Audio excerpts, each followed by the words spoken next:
Okay.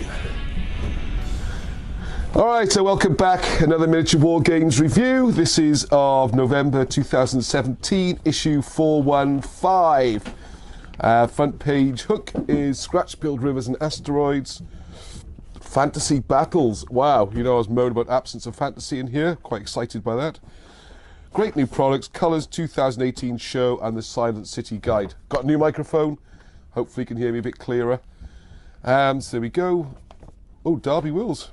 Bizarre looking advert. Quite like that. No, Eon 1. A tabletop game. Oh. Yeah, I'll have to look at that. 29 finely detailed miniatures. Okay. Hope you can see my hat okay. Right.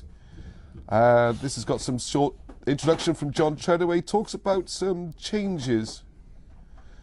More pages of wargaming articles. Things have been moved around a bit.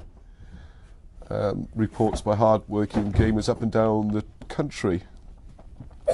Mostly by John. There we go. Right, so there's some product reviews. There's a tram by Warbases.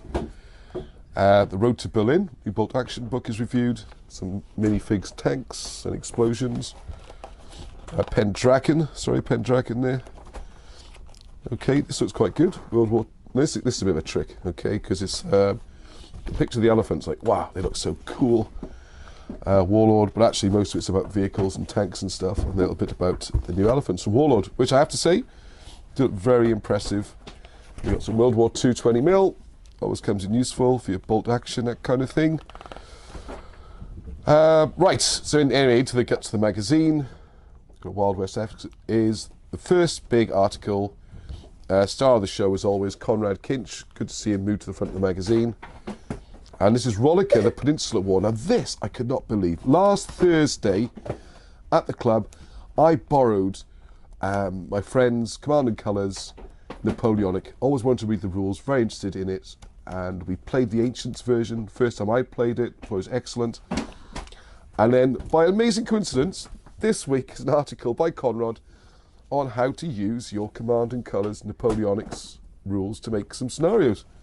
Always a fantastic writer. I don't know the guy, never met him. My only contact is through this magazine and reading his articles, but I'm a bit of a Conrad fanboy.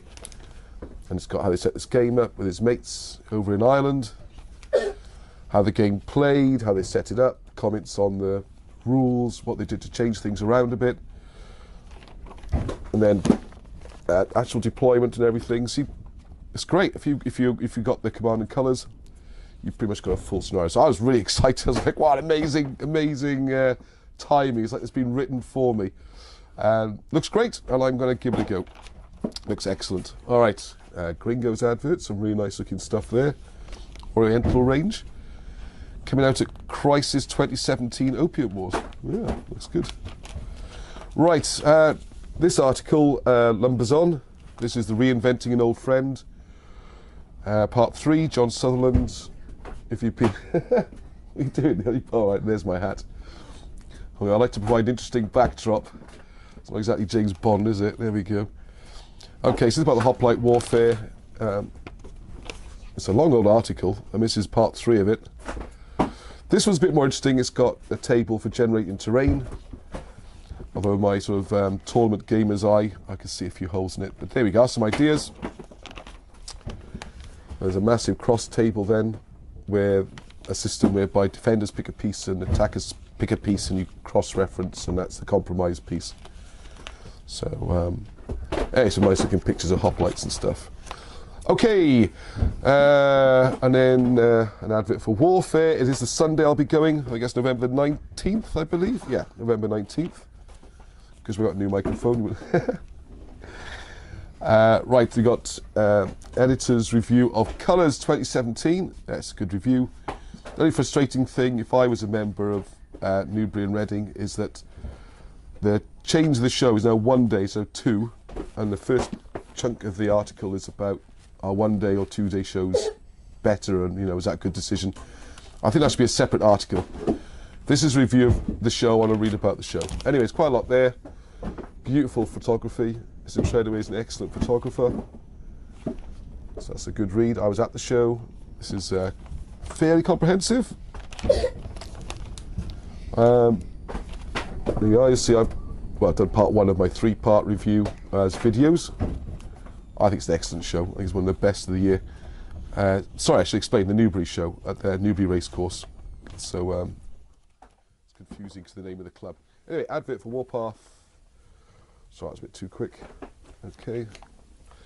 And then we have so the usual advertisers, the regulars. We've got Bad Case of the Asteroids. And this is Mr. Treadway's crafting article on how to make asteroids.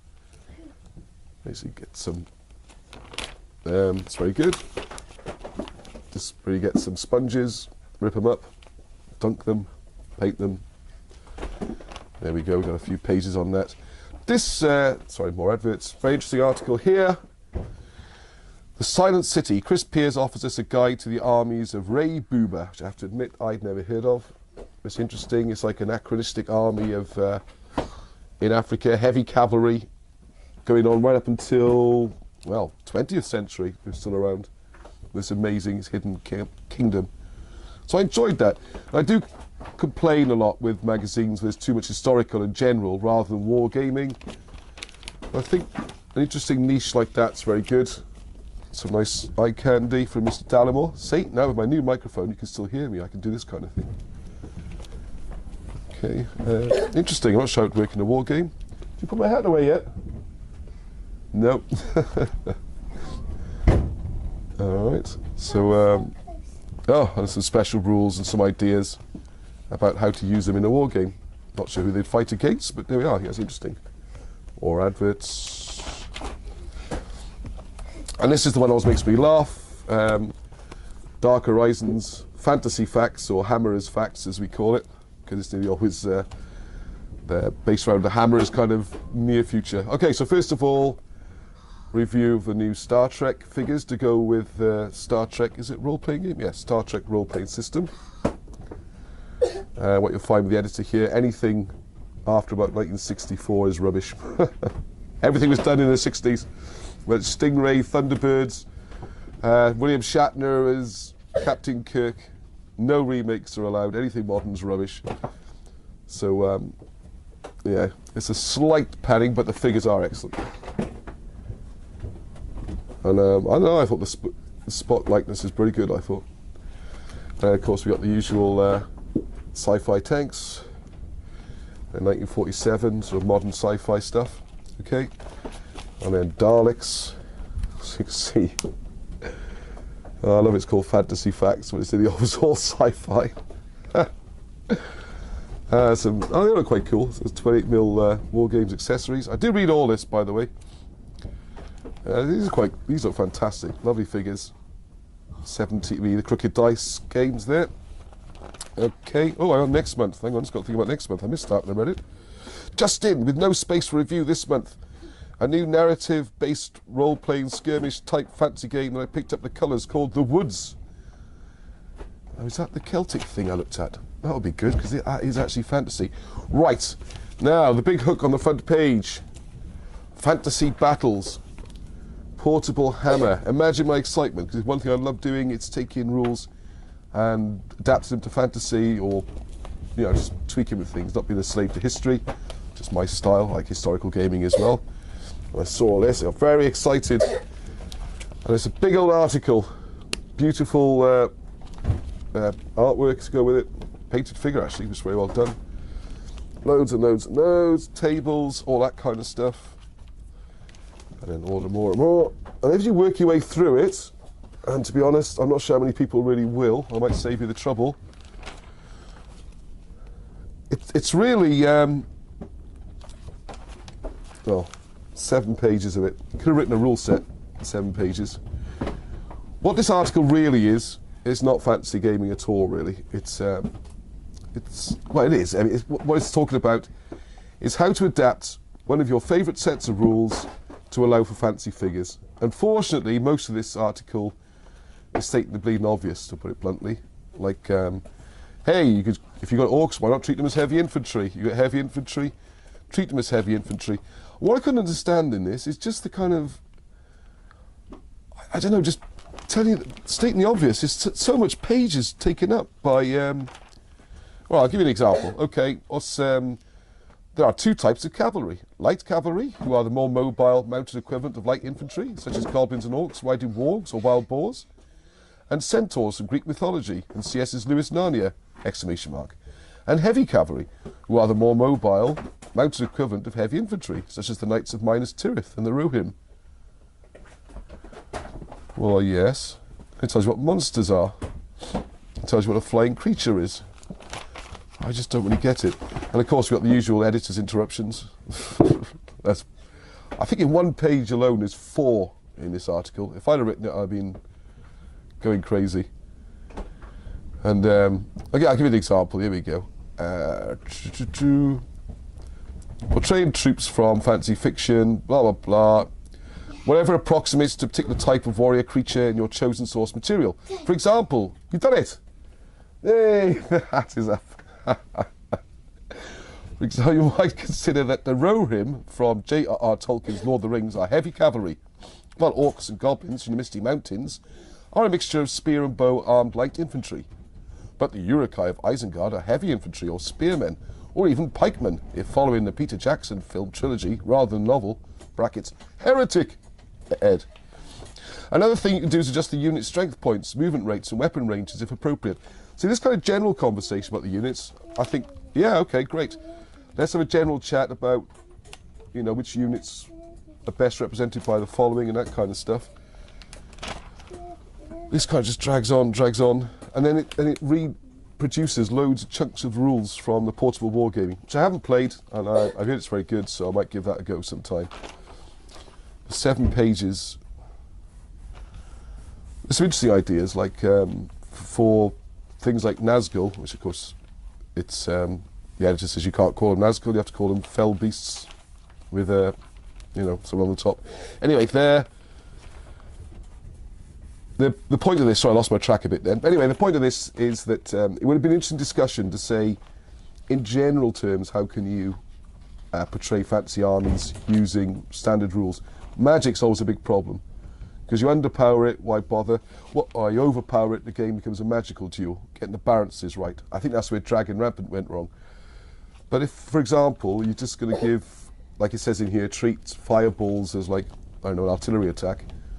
So basically you've got a wizard wandering around making artillery attacks. I think it's called a tank. Same with dragons. Anyway, it's an interesting subject, but I think this needed editing badly. Taken down a few pages and someone to ask the writer. He's a good writer. I think it's Mr. Harmon, isn't it? Yeah, Arthur Harmon. He's a really good writer. I like his articles. So please, Arthur, don't take this the wrong way. But it needs editing down to say what you're trying to do. A general chat about how to use wargaming rules to portray fantasy, or is this going to be a detailed analysis of portable war games, is what it looks like to me. It doesn't really achieve either. So sorry about that. Big disappointment for me. This will laugh. You can order your copies of Miniature Wargames the price of a pint, which apparently is £3.50. So they go to some nicer establishments than I do, because it's a lot cheaper than that around here. Anyway, the Hayward Show, and I take my hats off. The editor's done a really good job reviewing this show. I've never been. I feel as I know a lot more about it now. The feel of it, how it looks, everything. Good article. Credit where credit is due. It's a good article. Okay. Right, this is Nostalgia ain't what it used to be, which there's an old readership in this magazine. I think if you want to read about it, it's very interesting. Get some old figures, rehashing them, getting the old gloss paint out. I think this opens up a more general discussion. I was talking to my friend Jeff Coe, a more general discussion about different painting styles. What do you like, what works? This retro style of block painting, gloss finish, black lining. Done well, lots of them, can look really good. And he talks about 30mm figures, some of the stuff. Very interesting article. And then my monthly bugbear. If you read this magazine, you think there'd be no wargaming rules or books out this month. There have been. Check out other magazines, check online. We got Historical, Army James II. Forgotten War Against Napoleon Conflict, which does look very good. I have to give this a plug because it's by Gareth Glover, who's a wargamer and a member of Penarth District Wargaming Club. So, and a very good writer. I've read loads of his books. They're great. So I've cheated a bit there, but he is picking out battles that you might not have covered with your figures. So I'll give it a break. Another book on World War One. Book on tanks. I don't know, I mean, these great generals of the ancient world. I mean, these are books that are interesting to wargamers, but they're not really wargaming books. Do you see the difference? Spanish regiments and uniforms, useful for painters. Yeah. So I don't know, I just feel like this is a press release is bulking this out. Battle Plessy. It's a big, the magazine, there's a big chunk of it is historical book reviews. Anyway, and then the other star writer, Dan Sutherland, making rivers. It's got this little article. And this is almost, this is a cringeworthy, the interruptions on here from the editor. Example, so Dan writes, in fact, this kind of thing goes to the heart of my original mission all those years ago in battle games, making use of rubbish and cast-offs. A kind of womble of the wargaming world. A bit of niche UK children's TV reference there, sorry. Interruption by the editor. I shall refer to you henceforth as Madame Chollet, Ed. Ho, ho, ho. All the way through. Makes it very hard to read these articles. Please stop. I wonder if Conrad had a word, because he has stopped on there. Anyway, this is interesting discussion. Why bother with figures? A rebuttal to the previous article saying, why bother with figures? They're a pain and people don't want to paint them and all that kind of stuff. And this is saying why we do it. Comparing difference between unpainted figures, importance of good terrain, aesthetics. Excellent article. Really enjoyed it. Noel Williams. There we go. Well done, Noel. And then how to make, just a general article on wargaming, why it's good. Very good. This looks interesting. Next September. Already advertising. They've also got a big budget. Tabletop gaming. Then your guide to clubs. Some small ads, including mine in there somewhere. On the back page, more about Ghost Archipelago. So I have to say, this magazine took me a good 4 or 5 hours to read it all. It's good. And I think this does have a role, and it does do different things to the internet. For example, I've got children. I spend a lot of time taxiing around and hanging around. You can pull a magazine out of your car or whatever, a lot easier than you can even an iPad or something, you know, and it's there and you can hold it, pop the loo, just grab it out. This magazine, full of interesting stuff. Like I said, I think it's a real shame that the Portable Hammer wasn't edited better, maybe rewritten, make it more constructive, because it is an interesting concept. I think a general article on how to play fantasy using rules, like you see me do it on my reports all the time with like Dragon Rampart, sorry, I don't use Dragon Rampart, Lion Rampart using fantasy, Kings of War, we mix fantasy and historical. It's a big subject, it's a great subject, and it's the kind of thing I want to see in Fantasy Facts. Also, where are all the releases, all the new stuff? That's all missing. There's lots out there. I don't know why it's not getting to the magazine. I know the complaint is, I review everything I receive, but I think the magazine needs to go out and chase a bit as well, and find out what's going on out there, because there is a lot, and it's being missed. Overall, I guess massive bonus points for Conrad's article, as always, but this is worth a read by itself. So overall, I'm going to start beginning marks out of 10, and I'm going to give this one, I'm somewhere between 6 and 7. I'm going to be generous, I'll give it a 7, just because the articles, a couple of articles are so strong, and there's a lot of reading in there, good few hours. So yeah, overall, improvement on last month, and thanks for the helper. Will you come and say goodbye? Hello, or goodbye, take your pick.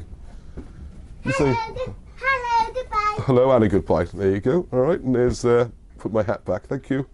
We're going to go back to do some crafting and making scenery, which is a great activity to do with your children. All right, so till the next time, keep rolling.